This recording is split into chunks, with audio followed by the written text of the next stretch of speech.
And we're live. All right, we've got a rose between three thorns right here. We've got Bec joining us. Well said. Hey, Bec, how you doing?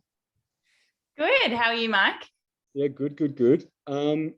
Obviously, you know all of us and we know you well, but maybe some people that are watching and listening might not know everything about you, but you are a comp prep coach and a bikini competitor. So how about you give us a little bit of a rundown about your comp history so far and maybe what plans are this year? Yeah, sure thing. So I started competing myself back in, it must have been 2014 or 2015, quite a while ago now. I actually did my first show when the ICN was still the INBA, if you remember those days. I'm sure if you guys were around then. And since then, I've done 9 shows with the ICN. I've done that across a total of 4 seasons, and I've had a pretty good run in those shows. I've won 4 bikini open titles. I've won the Miss Swimwear Victoria title and also placed second at the Worlds. So that was really exciting. And then this year, in terms of my competing plans, I'm looking to move across to the IFBB and do that in October of this year. Cool, that's awesome. So what made you want to do that change? Obviously, you competed in ICN, INBA for a while. Is it just time for a little bit of a change or a different challenge, or what was the big reason? Well, the main thing is just because I have so many clients doing ICN that I just can't possibly get on stage on the same day myself, hey? Yeah. I know MG had that same thought too, like you didn't want to compete against your clients. So Scott and I strategically picked shows like based on where my clients were going to compete that season, but it wasn't necessarily like the ideal scenario. And there was no way that I wanted to stand next to one. And also like for you as well, right? Like your muscularity has obviously continued to improve over each season. So like at some point you also have to say like, okay, maybe now I'm muscled up enough that, you know, I probably belong in a lineup with competitors who are more muscled. Did that come into it at all?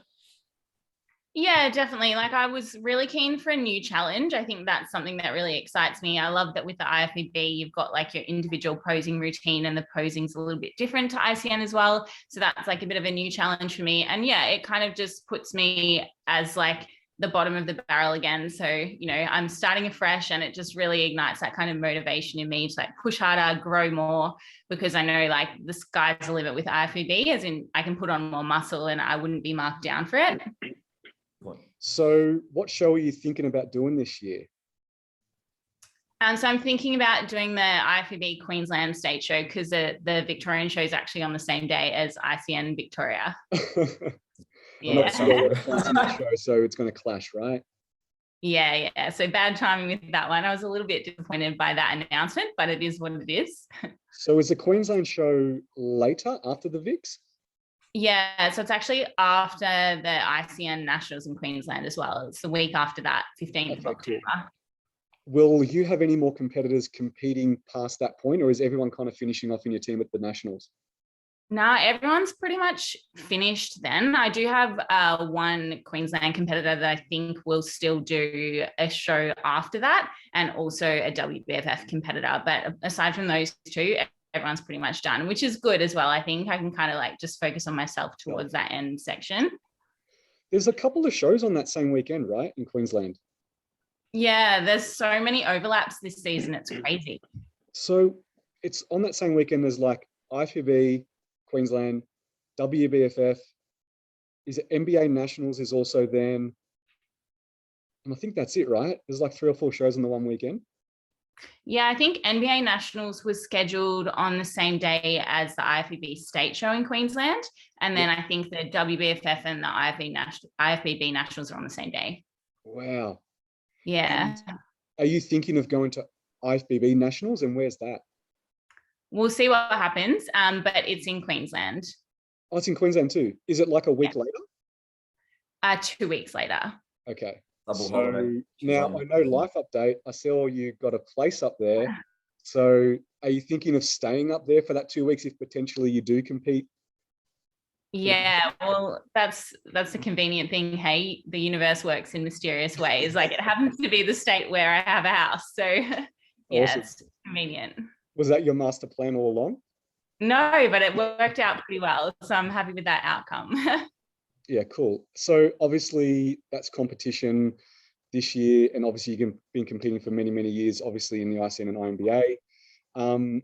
But you're also a coach too. So give us a little bit of background about how long you've been a coach and what majority of your clients are, if they're comp prep or lifestyle, a bit of mixture, females, not females, that kind of stuff. Yeah, cool. So I started PTing in probably about 2012. I started doing some PT from home and started in a gym from about 2014. And from there, I've been a PT ever since, obviously moved into more of an online capacity now, and obviously do a lot more competitors over more recent years as well. Yeah, in terms of who I coach, I just coach females. I selectively only coach women from the very get-go. So when I first walked into the gym, I said to the manager there, look, I only want to coach women.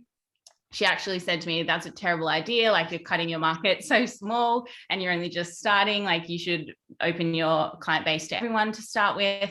But I just knew that that was what I wanted to focus on. So I just went with that and ran with it the whole way along.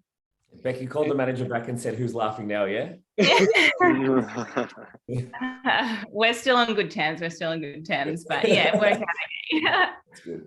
And what would be your percentage split between competitors and non-competitors in the team? Honestly, probably about 15% competitors. I actually do a lot of general population clients.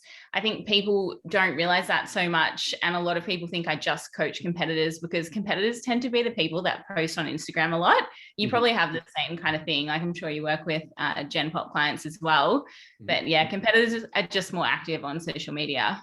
Yeah, of course. Actually, I think I caught your story before. You released a challenge. Yeah, doing a new challenge. Yeah, so a little bit of a fitness challenge with a photo shoot at the end is like a reward. So very much about helping women like get more confident, break out of their comfort zone, achieve their body goals, and get that nice reward of a professional photo shoot at the end. That's awesome. That's a really good idea. Is it so majority of that would be online, or would you do any face-to-face with those people? Majority online, but face-to-face is always an option. So I do still offer PT as well in Richmond. So I do have clients who do combo of online and face-to-face. Okay, cool. And the photo shoot, is it all together, or is everyone does a separate one by themselves and it's organized separately? It'll be both. So there's going to be individual shots they get to keep, and also a group team photo shoot. That's awesome. That's really cool. Yeah, it should be fun. Yeah, we did something similar here. Probably like in our first year of opening up, where we did a photo shoot at the end, and everyone got to do their own individual photo shoot, but we did it all on the same day, right? So everyone overlapped with each other. And of course, it was purely like a Gen Pop photo shoot. So you had people of like completely different fitness levels, and like everyone's goals were different, right? Some people wanted to get lean, some people wanted to put size on. And most of the people who did it, and I think we had about 15 people shoot at the end, none of them had ever done a photo shoot before. And it was honestly one of the best days that I've had since we've opened this gym.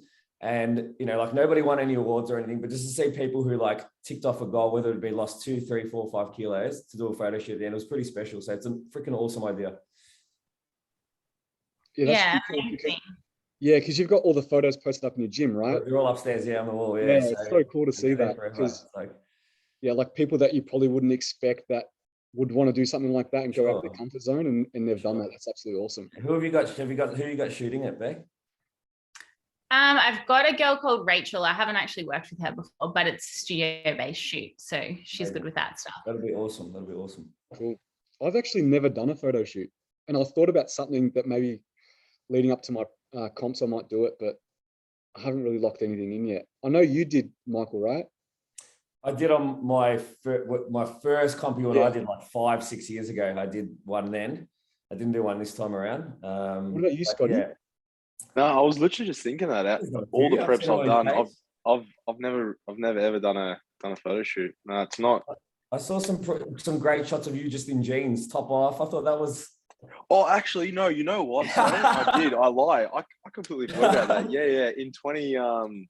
In 2018, I shot with Andrew Hammond. That's right. Actually, because I remember I went out and just absolutely ate like a weapon the night before, and I woke up and I literally didn't have any abs because of all the sodium. But then we went out for Thai. So, and the guy was like, "Did you compete yesterday?" And I was like, "Yeah." And I was doing crunches and just trying to like sweat to get out some of that water. But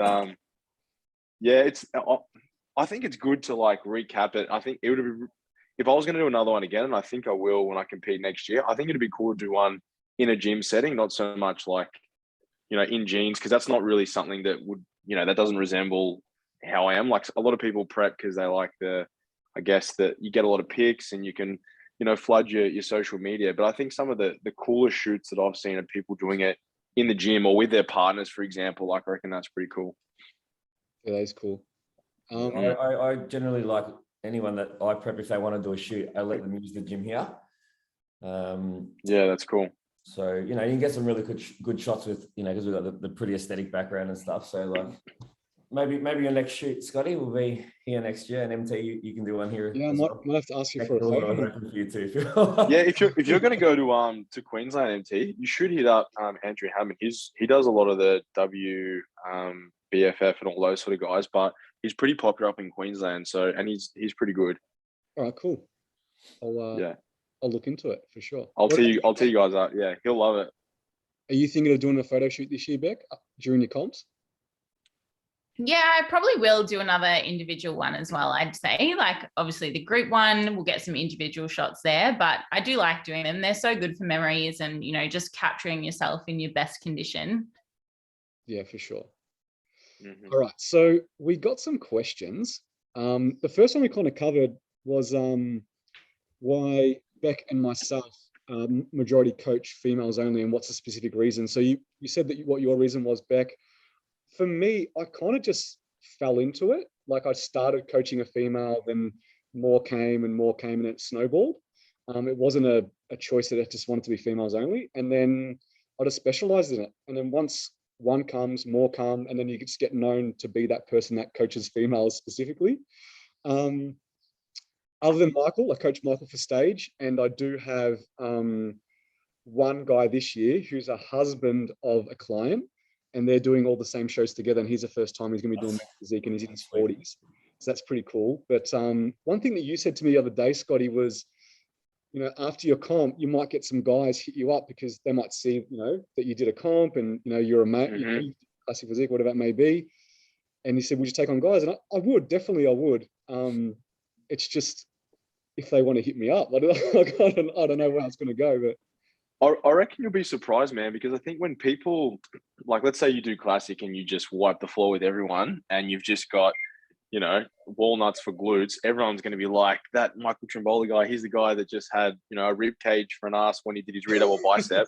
And everyone remembers that sort of stuff. But there's a lot of young guys that go to shows, like I found after my 2020, that lengthy prep, that just through competing in physique, like within like maybe 4 or 5 months, I had like 10, 12 fitness physique guys that were just, they were really keen to get on board. Whereas beforehand, it was probably more of a mixed blend, but doing that show, it kind of made a little bit more of an impact in that sort of scene. So I reckon you'll be surprised. I reckon you probably will. You will get a bit of traction there. So that's good.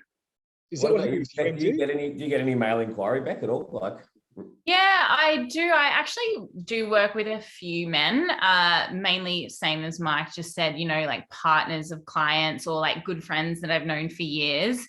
I'll help people like that, but it's definitely not something I kind of advertise for, to help men. Like, a big reason why I wanted to coach females only when I started is because I was honestly just so fascinated with how the female body differs so much to that of a man's. Like, obviously you guys all know, like, physiologically we're so different and hormones just vary so much across the month, whereas men are so much more stable. So I just found all of that so fascinating, and that's why I really kind of wanted to focus on that. Yeah, that's cool. It's sometimes it's good to specialize so that you can become really, really good at something, and also just be known for it, and then you can just hone in on that niche. Like for us, comp prep is definitely a niche, and then inside comp prep is another niche. Mm-hmm. And it's funny because some people think, broaden your horizons, but you would be surprised how much clientele is out there. It's absolutely crazy that we're not short of people that want coaches and want to prep. So it's funny, our little niche is definitely is pretty big. Yeah, and we're just like 4 coaches in like one city, right? Like, yeah.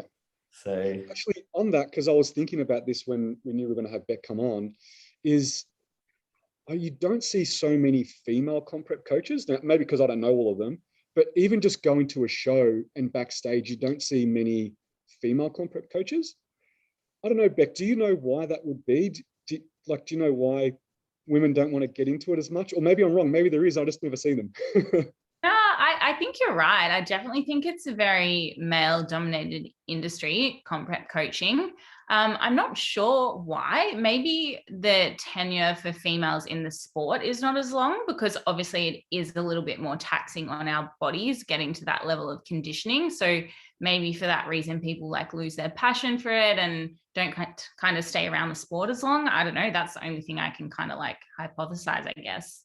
Yeah, it's interesting because majority of competitors are female. Like females are overrunning the shows. Like there's always more females than there are males, but not from a comp prep coach perspective. So all the females out there, start thinking about it. Start thinking about becoming a comp prep coach, because there's definitely demand for it, and there's a lot of female competitors, and there's enough business to go around. So I definitely recommend for more females to become coaches for sure.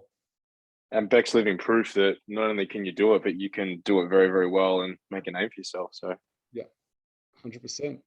sure. Okay, so on that, the next question that we had was, where is it? How do us as coaches, how do we further improve our study and keep up to date? So who wants to kick it off? Anyone? Scotty. I will, if you want. I think if you're in this for the long haul and you genuinely are someone who really just loves the sport, and it isn't just about, monetary gain and whatnot, it's one of those things where you kind of have to just keep evolving, because the industry, like if you think back to where bodybuilding and exercise science was and nutritional science, say 6-7 years ago, to where it is now, it's just constantly evolving. So it's one of those things where if you don't stay up to date with the current research, it's very easy to just, get left behind. Like gone are the days where you would eat just chicken and broccoli, and the sad part is there's still a few people who do kind of adhere to that. But you think about where it is now, where, once upon a time, I know when I first sort of got into it in 2013, 2014, the word diet break and refeed was almost non-existent. It was just linear dieting, doing cardio. And I think, now that we've got so many good ambassadors, people like, I know for me personally, the 3DMJ guys, Alberto, Eric Helms, and all those sort of guys, Alan Argon. So for example, a lot of those guys have subscriptions. So 3DMJ are always promoting Eric Helms. He has a research review. It's called MASS. So monthly applications in strength sport. Most of you guys would have heard of it. So it's him, Mike Zertos, Eric Trexler. And basically it's peer review stuff. They basically just analyze anything to do with powerlifting, bodybuilding, nutrition, and they release like a massive journal every single month, and it's on different topics. And Alan Argon does the same thing. Eric Trexler and a few of the other guys do it as well. So there's lots of that sort of stuff out there. So I think if you really are a student to the game, and I think as soon as you are of the belief that you know everything, then that's kind of when you got to be done. Like it's amazing every year. Like you think back to, I know for me personally, I like to think I got a good education background, but I look at what I knew 2 years ago compared to what I know now, and it's like, man, you didn't really know that much. So I think it's just being up to date and taking the time and investing, in yourself, rather than watching Netflix. If you've got 2 hours spare in your day, you're like, I'm going to read a few research papers, or, you're watching YouTube. There's so much quality information available, and most of it's free. But I think if you really are wanting to make a go of it, then subscribing and learning from those top tier guys and just staying up to date with all the latest research is important. Yeah, excellent, man. Excellent. I'm the same. Like pretty much for me, man, all the people that Scotty mentioned, I do that. I watch a little bit on periodization as well. Just find his channel interesting, and often you'll see me like, of a Saturday night or something, like repost just watching some YouTube stuff. And sometimes I might just do like 1 or 2 hours a week, but like you said, it definitely is ever evolving, and there's certainly more efficient ways to do things. And we might even touch on a little bit of that later. And I think, we had a group chat this week, and, we just sort of bounce around some questions and stuff. And I think one of the questions, which we might as well just get to now, was like, do I have to do the stairmaster? Like, is the stairmaster the way I'm going to get shredded for stage? It's like to think that, you know, potentially there's still an opinion that one single piece of equipment could be the key that somebody's not doing. And that's the reason they're not getting down to the level of conditioning that they want, not necessarily because, you know, their coach is using old school methods. They don't know what proper periodization is. They're not doing proper nutrition tracking, but maybe it's that one piece of equipment, that stairmaster is the one reason why I'm not getting, you know, sub 5% as a male or something like that. So, but there's definitely plenty of good channels out there. And I know Bec, you do some educating as well. Yeah, I do. So I lecture for Women's Fitness Academy, doing the set 3 and 4 in fitness there. Yeah, it's amazing. How about yourself, Beth? Like, I was just going to ask Bec a question, because I used to teach Cert 3 and 4 units as well. Has the content kind of evolved and changed? Because I know this is going back to like, I think 2014, 2015, and it was still like very old school. Like you would, I don't know if you were teaching back then, you would remember when there was that massive, there were all those grants where the government was giving RTOs where you could basically do your Cert 3 and 4 for free. There was all this government funding, and there was just every RTO just picked it up and they basically just signed off, and there was just an influx of just crappy material, crappy trainers going through. What's it like now in terms of, obviously you're delivering it? Do they update the content regularly or? Yeah, so I can only speak for Women's Fitness Academy, obviously, because I just lecture for them. But what they've really done is they've integrated everything. So they're really focusing a lot more on the nutritional side of things, the hormonal side of things. They have specific units on training around the menstrual cycle, which I teach a lot of as well. They're really tapping into all of that stuff, which is why I love it. Like, I think it's amazing that they're starting to educate on that. I don't know if awesome. other kind of educating bodies do that, but I know that they are, which is incredible. What was that called again? Sorry. Women's Fitness Academy. Okay, there you go. Good. Someone asked me the other day, where's the best place to do Cert 3 and 4 now? And I was like, honestly, I don't really know. But that's not just for women though. Like guys could do that as well, yeah? I'm not actually sure in terms of signing up to it. You haven't had any male students? No, haven't had any male students, but obviously the course is tailored at training females. So I think if you were wanting to be a fitness professional, there's a big, like most of the time you're going to get a lot of female clients. That stuff's important. You need to know it. So yeah, I agree. I mean, we'll look at all you guys, like obviously you train a lot of women. So it's definitely important for male coaches to be across how a female body works as well, for sure. I think like for me, like what hit home, my first 2 prep clients was a 19-year-old male and a 22-year-old male, right? So like that prep was, you know, pretty straightforward. It was like the progress was linear the whole way through. The rate of loss was spot on the whole time. There were not really plateaus. And when I started coaching females, well, was it a shock to the system, right? And it's like forced me to upskill myself, because I'm like, I'm not going to survive unless I know more. So yeah, I think that's an awesome thing. And to be an educator, Bec, that's cool. Definitely something that probably not everybody knows that you do that, but I reckon that's brilliant. Thanks. Yeah, loving doing that. I'll go through a little bit of my educational journey just so people can kind of get a practical understanding of maybe if they know nothing, what should they do if they want to be a prep coach? Maybe some of those females that we mentioned out there that should become prep coaches, what would they do? Yeah. So obviously most people are going to need their 3-4 if they want to do face-to-face PT, get insurance, work in a gym, blah, blah, blah. So that's going to be the first one you're going to do, and you're going to go see Bec to do that. And and then after that, you then have to do what Scotty kind of said. You've got to find people in the industry that are really reputable, evidence-based, and start to follow them. Start to, you know, read their articles, sign up to their emails, sign up to their research reviews, and start to digest some really, really good information. You know, some of them have really good books out there. There's actually comp prep books. Cliff Wilson's got some. I think some other people have some of those science-based and evidence-based people have them. Lane Norton and Jackson Pios actually, I think, is just about to bring something out with that as well. Yeah, cool. And then like Eric Helms brought out that nutrition and strength pyramid, which goes through basically the foundation of training and nutrition. And I use that as a really good bullshit tester. So if that's the basis of training and nutrition, whenever someone comes out with like something ridiculously fancy, I was like, does it follow the basic principles first? If they're talking about tempo in their training and pulses and stuff, but there's no foundational volume or progression. I'm like, you're talking about the tip of the pyramid and not the base yet. So sometimes just having a really good foundational knowledge about how things should work and how they should be prioritized kind of helps you sift through some of the crap that's out there. And then the last thing is learn by doing, because a lot of people are worried about getting into it and getting into coaching, think they need to know everything before they start. Obviously, you have to have a healthy knowledge, and you don't want to do anything that's going to be detrimental to anyone. But I think you just need to get into it. I think some people are scared to just get into it and start coaching people, because I learned the most out of coaching people, not out of reading a book and listening to podcasts and stuff. I learned the most. And what's so good is, as you get a bigger client base, like all us have, those people are like our research subjects, and we get to test stuff, and we get to, redo it over and over and over again, and refine our craft and refine our method of how we do things.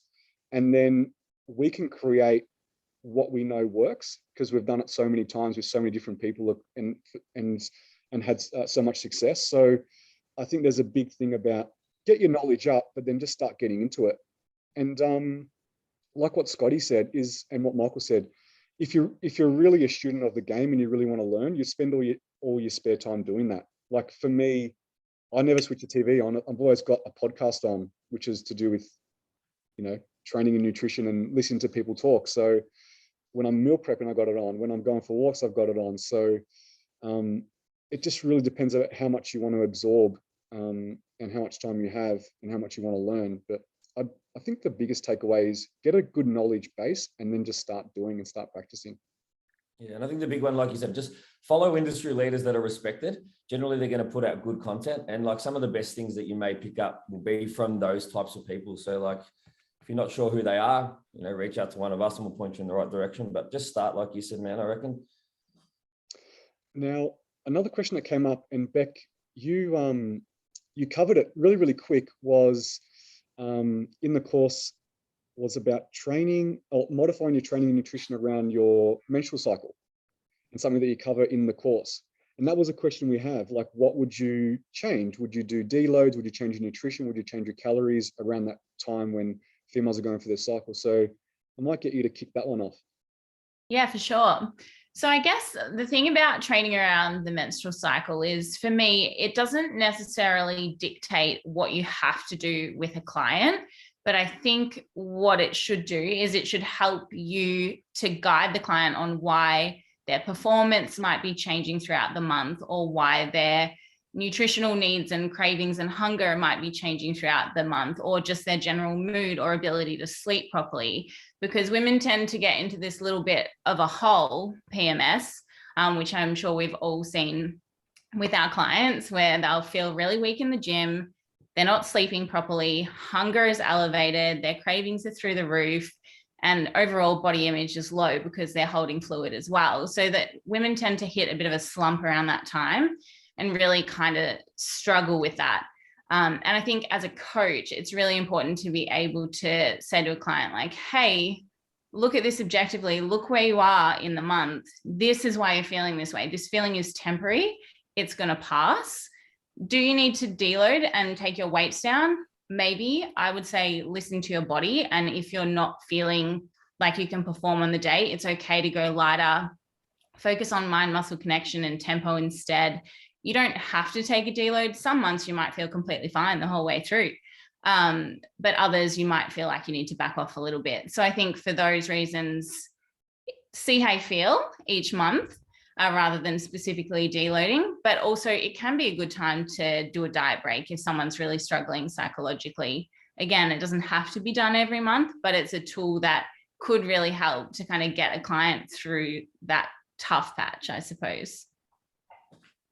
Yeah, we spoke about deloads on our, not the last podcast, the one before, and our message was the same, and you literally just mirrored what we said. We're kind of like, rather than being so strict and rigid with, when we have to insert deloads, we kind of just base it on feel. And like you just said, listen to the body. So it could be a tool that we might use, but if everything feels fine, we're potentially throwing in a deload because, the menstrual cycle's there, and potentially missing some growth or some gains when maybe we don't need it. So I definitely love that message of just listening to the body and, you know, communicating properly with your client and implementing if it is genuinely needed rather than just because we've hit that time. So yeah, totally agree. And I don't really like to implement deloads every 8 weeks or every 12 weeks or anything like that. I think it should be intuitive, because sometimes you might go a full 12 weeks and not need one, but other times you might need it after 7, you know, just see how you feel. Yeah, it's exactly what we said in the last podcast. Oh, really? I actually haven't listened to it yet. Exactly what we said, yeah. Auto-regulate. Part of the reason like why we have Bec on, guys, as well, for anyone that's listening, is like as coaches in the same state, in the same industry, obviously like the three of us know each other well. We have a lot of respect for Bec, and obviously her principles pretty much would align with the values and strategies that we implement.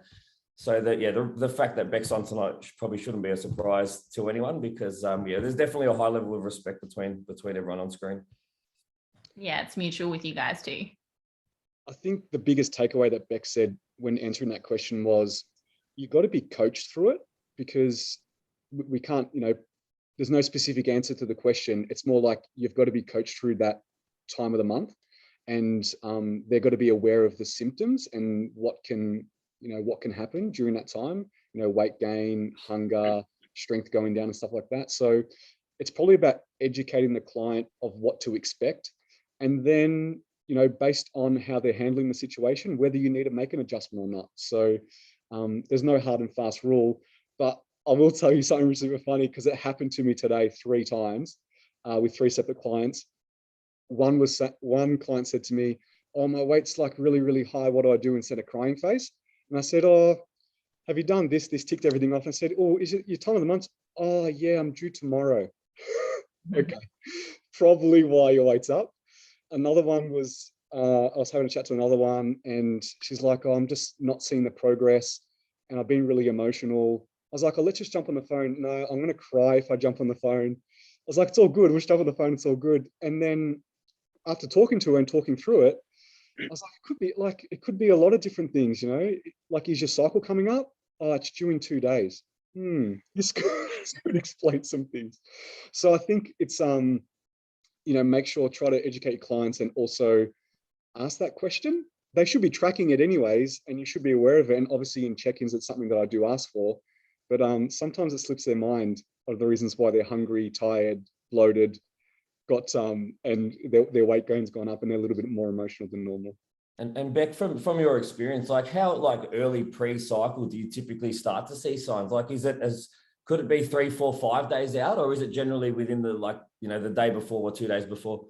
Yeah, it's actually really variable, where people will get like their worst PMS. So standard 28-day cycle, anytime from 21 days, right? But then a lot of women will have 37-day cycles. So, you know, maybe they won't get it till day 30, or even day 36, 35 is going to be their worst day. Everyone's different. So it's all about educating the client on the pattern for them as well.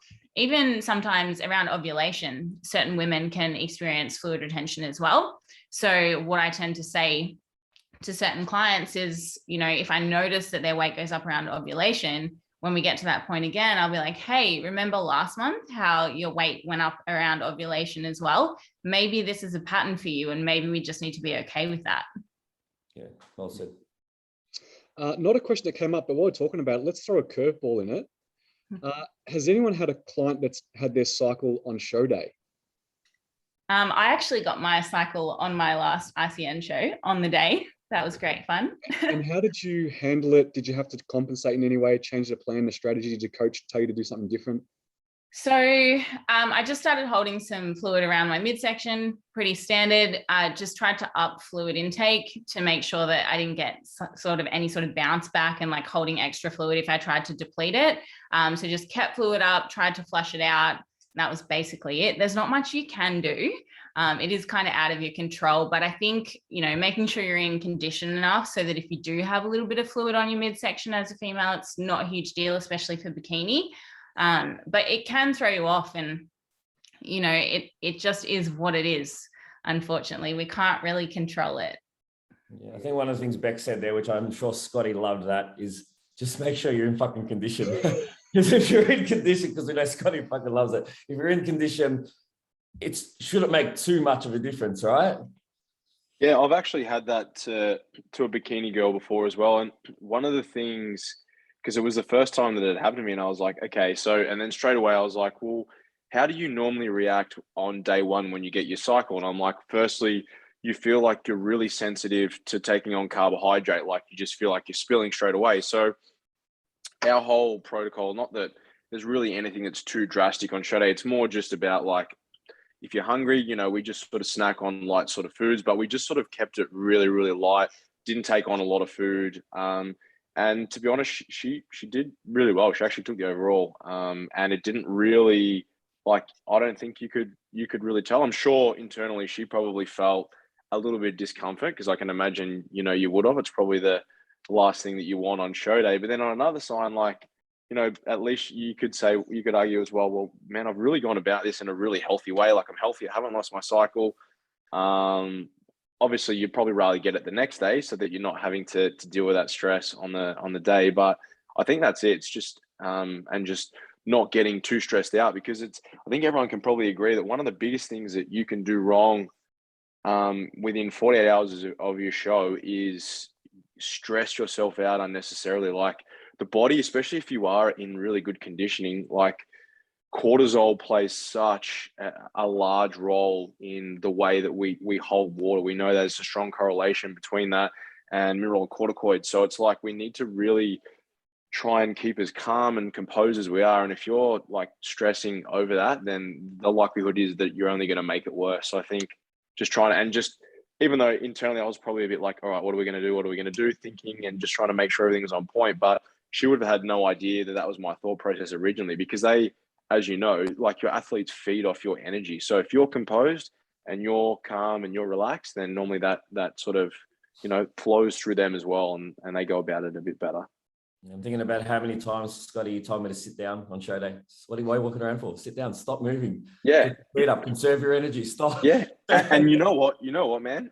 One of the things, and MT, you probably remember it, you were like sort of pacing, walking around. I'm like, man, you're going to just burn out all that carbohydrate we spend the last few days trying to top you up. Put your feet up, relax. And I was just like, bro, you're fat free. Just slow down and put your legs up. And you had a laugh. And honestly, man, from there on out, you were just like composed and relaxed, and you can tell. And that's the biggest thing. It's just making your clients. And I think, I'm sure, I'm going to speak for Bec, but I think there would be an element that her clients, you know, I know if I was a female, knowing that you've got a coach who's a female, who's been where you are, who's, you know, worn the heels and the shoes, who can relate, it probably is that just soothing feeling of knowing, you know, if Bec says it's okay, then it's okay. If she says I look good, then obviously then I look good, and it kind of keeps them at peace. Do you find that, Bec?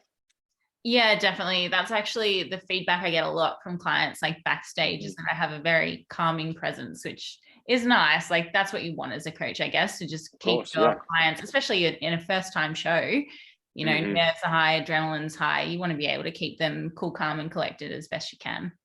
Yeah, that's good.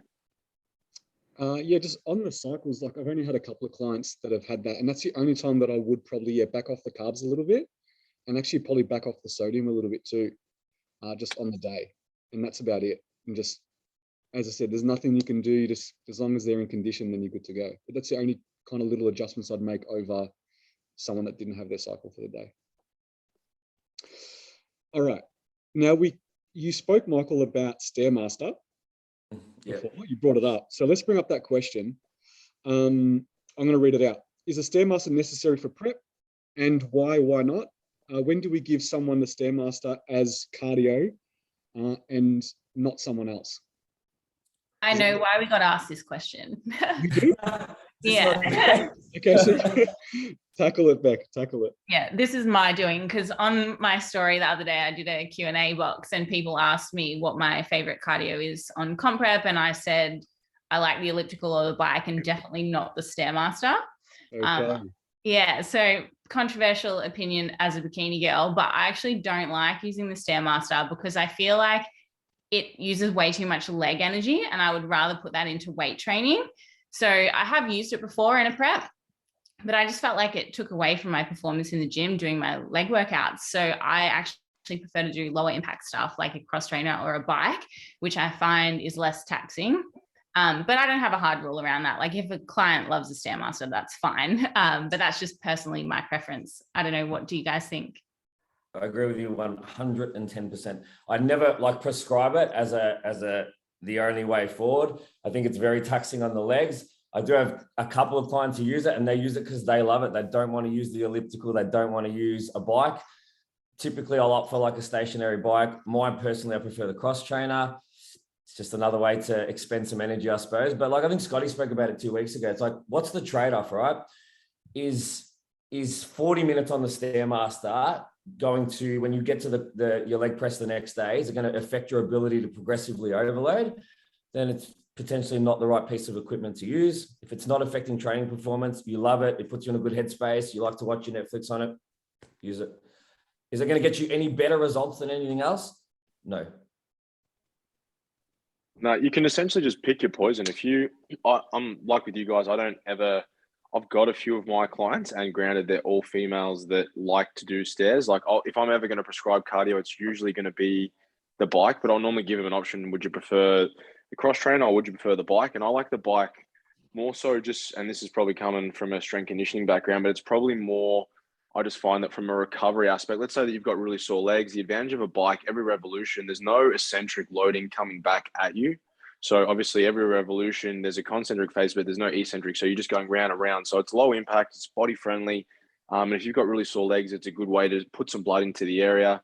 But as you said, some people just like doing stairs. And at the end of the day, it's more about like, I don't know how you guys prescribe your cardio, but it will normally be a set amount where we're looking to attain a certain amount of energy expenditure. And so once that's ticked off, whether you do that running up and down a hill, or I mean, I don't know that I'm saying you should do that, but however you do it, whether it's a bike, cardio on a cross trainer or a stepper, or a rower for that matter, like knock yourself out. It's up to you, but you do obviously need to think about the recoil of what you're doing, and does that affect your training the next day and the day after that, and your recovery capacity, which when you're in the dieting condition is something that you need to think about. You know, every action has a reaction. So if you go way too hard on it, then the chances are you're going to pay the price, or you're like, I'm going to stay on and do a little bit extra cardio tonight because I'm going to show Michael that I'm going to come in 300 grams lighter tomorrow. But as a result, you just burn way too much energy that night. You go to bed super hungry, have a shit sleep, cortisol goes up, you have a bad weigh-in, and then, you know,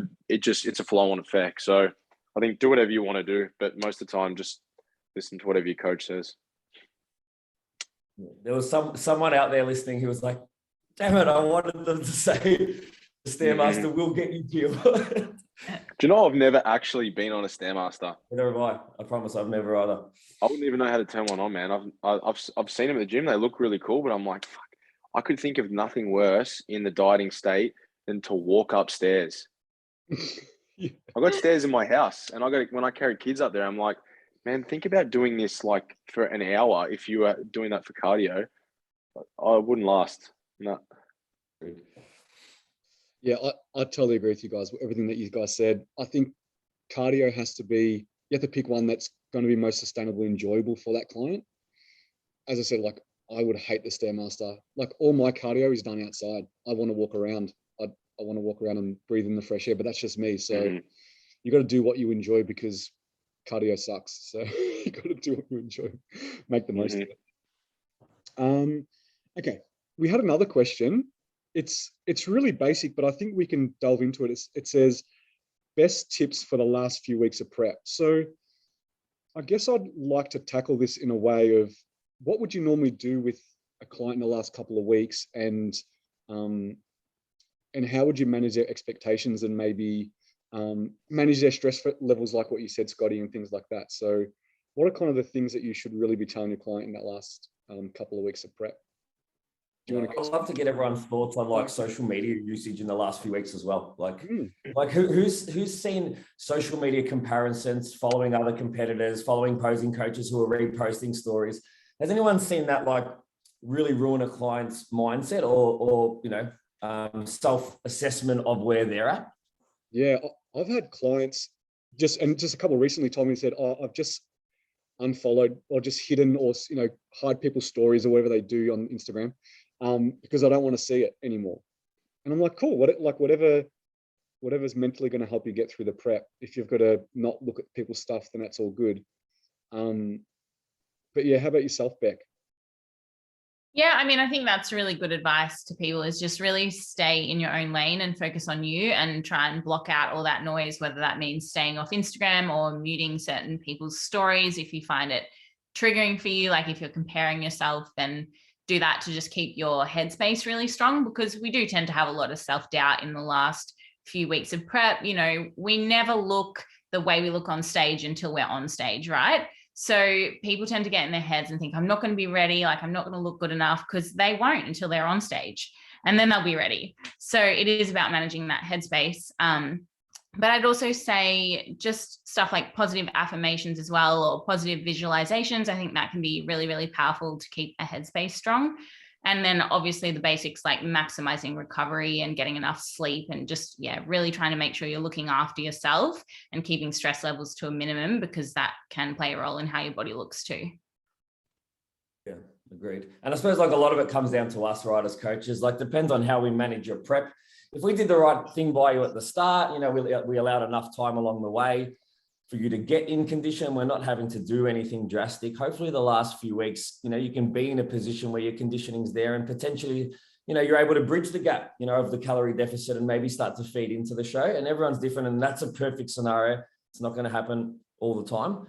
The other thing I wanted to say, which is like what Bec touched on, is just remember that if you're looking at somebody else's photos, I certainly haven't posted a shit photo of myself for a while. So I don't know anyone else that's posting a shit photo and tagging the posing coaches because they know it's going to be reshared. So just remember, you're looking at like somebody's absolute best perception of themselves. And like Bec said, until you get on stage, you know, you don't look like a competitor till that day. So just don't be too harsh on yourself comparing to other people.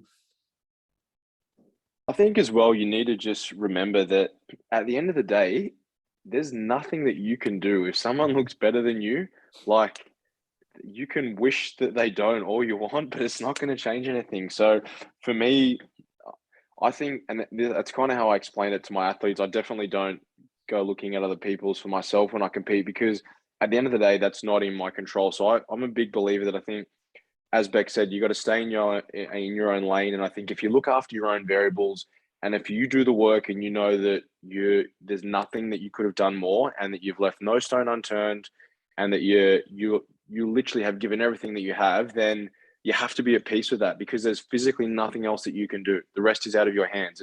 It's a subjective sport. You know, when you jump up on there, you can look ridiculous, and for some reason you might not place first, and that's just someone else's opinion. But it shouldn't take any worth away from the way that you look. And I think that's where, if you are going to be, I guess, a bit of a veteran to this sport, you really have to love it for what it is and the process. You know, getting on stage, yeah, it's good, it's fun, it's glamour, it's different for everyone else. But I know for me, I like the mental, just the grind of it all and just the process. And I think if you love the process, then the result, and you do the work, the result, I always say, just do the work and the result will take care of itself. And I think if you have that mindset, it doesn't make any difference if, you know, Michael Trimboli's got shredded glutes and he's only 6 weeks out and mine aren't in yet. You can't do anything about that. All you can do is just make sure that you're dotting the I's and you're crossing the T's. And I think, yeah, Instagram and social media is a huge thing now. But as you said, no one's ever going to post a shit photo. And with filters, you literally have no idea what you're looking at. I've seen photos of people on social media at like 6 weeks out, like, wow, they're looking pretty good. Even I've had one of my athletes put a photo up 2 days ago, and I've seen the check-in photo, and the photo that he's posted that night doesn't look anything like the check-in photo, because everything's like filtered up to the max, which is what everyone. You don't have to tell everybody, man. Jeez. It wasn't. No, it wasn't you, bro. No, I train a lot of guys, so it's all right. But the point I'm saying is, which is fine if you want to do that, that's okay. But at the end of the day, when you're up, and this is what I say, when you're up on stage with a tan under the bright lights, you can't hide behind a filter. So you just have what you've put in. And so at the end of the day, that has to be like, yes, we all want to win and we want to do well and want to be successful. But as soon as we step on stage, that is over to someone else. Like, that's a judging decision. But if you know that the physique that you've presented is better than your previous showing, then that's progress. And essentially that's the sport that we're in. Yeah. Awesome. Like, I totally agree with you guys. Majority of people I found will need to distance themselves from social media. but there are people that get motivated by seeing their competitors. And I'm one of them, actually, to be honest. Like, I like to look at who I'm going to be up against because it makes me push a little bit harder. Like, just find that, just push the foot down a little bit harder as if there's anything left in there. But yeah, like, as you said, Scotty, like, I've seen checking photos and then people post, my clients posting. I was like, yeah, that's a really good filter. I've got to find out how that is for sure. But like, for practical tips, like if it's a couple of weeks leading up to the show, you should like, you're following your training, you're following nutrition, you're doing your steps, you're doing that kind of stuff. Make sure your posing is like on point. Like, you really need to make sure that you've been practicing it, and especially your posing endurance. And then the second thing is, make sure you're really organized. Like, you have all your registrations done, your memberships, you know what divisions you're going into, for girls, your bikinis ready, like you've got your heels, you know when your tanning appointments are, you know when all your hair make sure that your schedule is down pat, because the last thing you want is in the last week, in peak week, to like be organizing a lot of stuff and then stressing. So make sure that you're super organized with that too. All right, so we had a question about INBA judging criteria. I'm going to jump to it in one sec, but I really want to talk about cross-competing across different federations. So one thing I've noticed, and I don't know if it's just post-COVID or the way things are happening, but I noticed it's really, really common for people to cross-compete now across different federations, like wanting to experience ICN, INB, NBA, IFBB, all that kind of stuff. So have you guys found that with your clients too? And what do you think some of the reasons are? Yeah, I've had a few clients show interest in doing other federations this year. I think people are really interested in having a different kind of experience in terms of how they perform on stage. So obviously with the ICN, it's so big nowadays, they don't do individual walks anymore, whereas some of the other federations still have that individual routine. So I know a few of my competitors this year really want to have that experience doing it by themselves on stage. So there's that reason, and just to experience like different judging criteria, I suppose, and seeing where they kind of fit in best in terms of the federations. How about you, Scotty? Yeah, I think more, especially this year, pretty much nearly all of my season B guys and girls, bar one, are like, I want to do every single show I can, which, to be honest, I don't really blame them. And I think, like, gone are the days where it was just INBA. I feel like it used to be INBA and ANB, but I think NBA, like Stu's doing a great job with NBA. They're really coming up. A and B had probably been a little bit quieter, and I'll be fully transparent, that wasn't on the cards for most of my roster this year. And then obviously when I found out that that Mike was gonna take over, then I was like, well, it's a no-brainer. Of course, I'm going to support it. And obviously, sometimes with those federations, like, to really give it some oomph, you need to get like a really good standard, and then it'll just snowball. So I think it definitely is. And as Bec said, I think just having that experience, different federations, different criteria.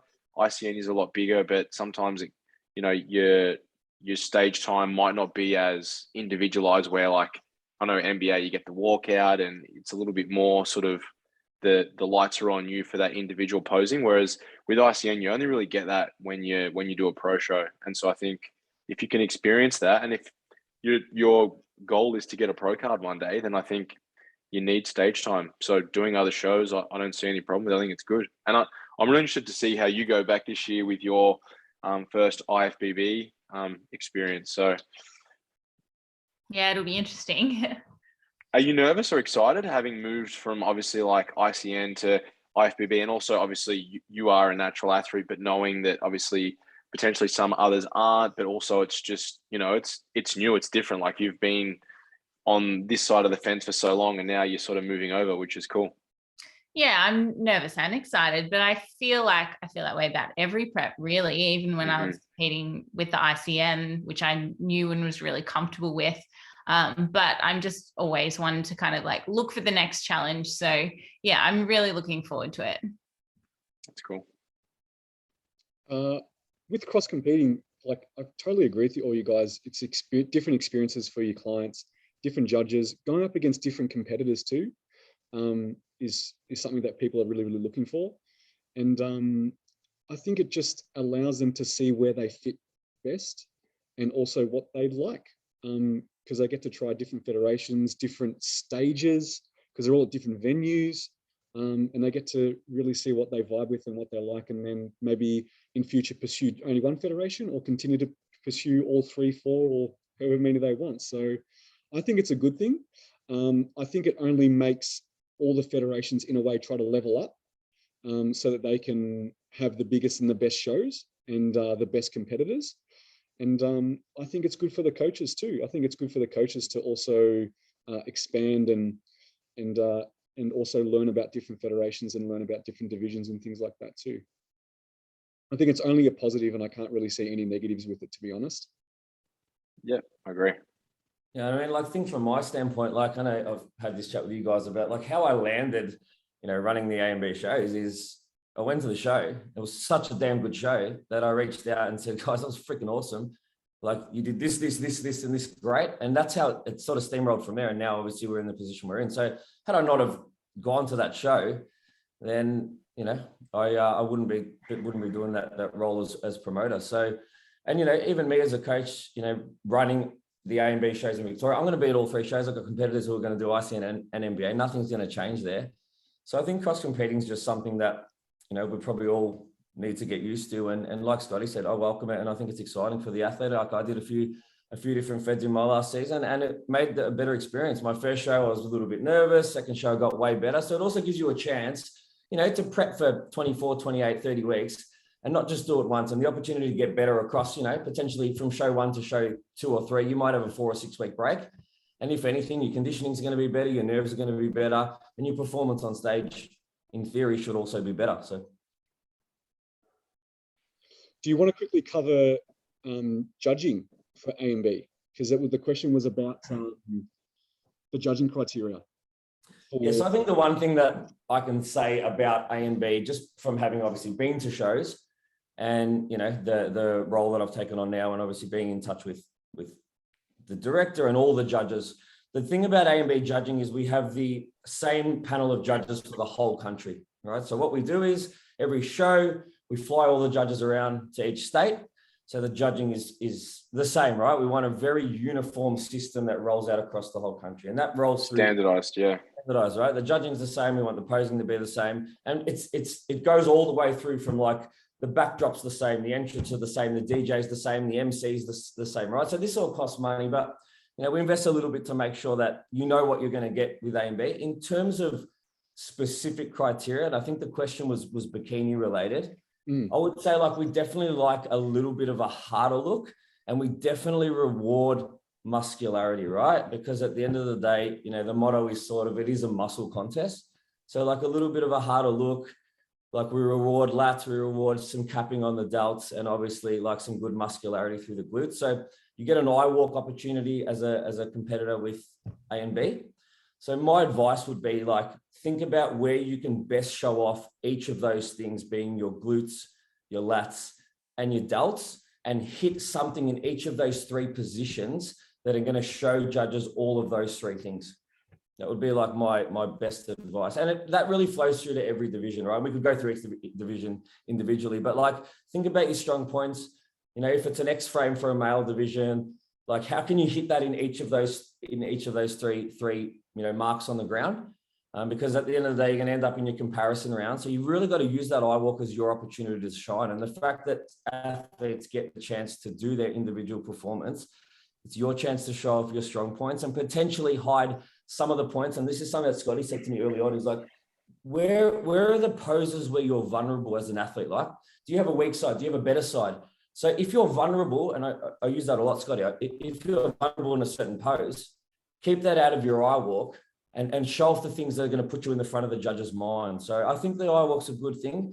Where we need to be careful as a federation, and for anyone who's introducing eye walks, is there a great opportunity. But what we can't do, what we need to get right, and this is one thing that we're committed to, is you can have eye walks, it's great for the athletes, but as soon as your eye walks start to make the shows run late, you've got a problem. All right, because as coaches, we love shows that run on time. And as spectators, and if you're coming and paying $50 to get in and you're an hour and a half behind, it's if you're not a bodybuilding fan, right, it's not nice sitting there for 2 hours watching the same people rotate through divisions over and over and over again. So that's definitely one of the things that we're focused on, is giving the athletes their time, but making sure that we stick to time. Yeah, awesome. All right, we might finish up on something that was a question that was asked that then made us all think.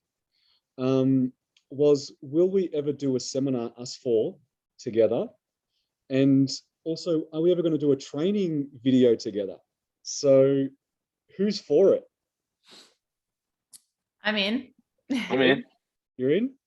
Yeah, that sounds like, you know what, we could get like, we could do it properly and get like, you know, a proper videographer. This is for the training video. We could get like a proper videographer and like, you know, have a little bit of fun with it. Like, we could use it for educational purposes, or we could just do it for fun as well, right? We've got the YouTube channel now, so maybe if people watch this and send us some ideas on maybe specifically what you'd love to see in terms of a training video, whether you just want to see us training and the intensity we train to, because, you know, Scott spoke about it a few weeks ago.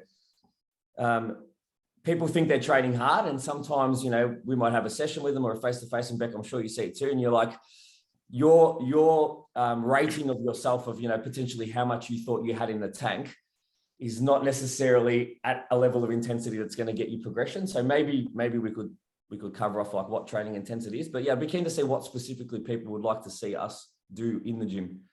Yeah, and if people are interested in us doing a seminar, what do they want to see? What do they want us to talk about? Specific comp prep? Is it just general? Be really, really interested to find out what people are after, and we can definitely cater for that and put something together, because I'm super keen to do that. And I know there's some gyms that we could potentially use to run this seminar. So yeah, definitely keen. Definitely got a couple of options. Yeah, for sure. But yeah, we'd be open to it, definitely. All right. We might leave it there. It's definitely past Bec's bedtime. I think if we started, it was past her bedtime, which is like 8 p.m. Well, Bec, well I'm 18 weeks into a prep and still got 12 weeks to go, so I'm pretty gone. Scotty's probably got like 1,000, maybe 2,000 calories still to eat for the night. Man, I've actually got, I've got a massive bowl of chips that I got to eat, and then I got like 500 grams of rice and vegetables and chili beef. So I definitely want to eat so I can also go to sleep. And I think MG's got to travel home. If Scott showed you my tracker, my rate of gain at the moment, because obviously I'm having knee surgery on Friday, I haven't been able to. Is that tomorrow, by the way, or is that next Friday? Next Friday. Next Friday, yeah. So obviously my steps on average are about 6,000 to 7,000 steps down, and I'm not training legs because it's just the pain's so high. So my rate of gain's like flying at the moment. So I also have a bit of food to eat, but just not as hungry. It's crazy when you move less, you're just not as hungry. Like I said to Scott 2 weeks ago, my check-in, I'm like, man, I could eat. Now that my steps have dropped and I'm not training legs, I'm struggling to get it in. So, oh, you poor thing. I was going to say, Bec and MT are probably sitting there like, man, be quiet. I know, I want to go to sleep already, and now I have to go to sleep. I want to go to sleep so I can wake up and eat meal one. That's probably what they're thinking. I love it when just like a general mate or friend that's like not fitness related, they're like, oh, I'm starving. I'm so hungry. I just look, I was like, no idea. No idea. No fucking idea. The joys. Anyways, thank you, Bec, for spending your time with us. Yeah, thanks, Bec. And having a chat with us. We really, really appreciate it. And we'll definitely be seeing you very, very soon at some shows. And we wish you all the best for your prep, Bec, and no doubt you'll have us three supporting you, and look forward to see you dominating that IFBB stage. Thank you. Yeah, thanks for having me, guys. It was so much fun, and I'm sure I'll see you all soon at probably the ICN July show, hey? Definitely. Yeah, we'll definitely be there. Sure. Awesome. All right. Thanks, guys. And enjoy. Thanks. See you guys. Thanks.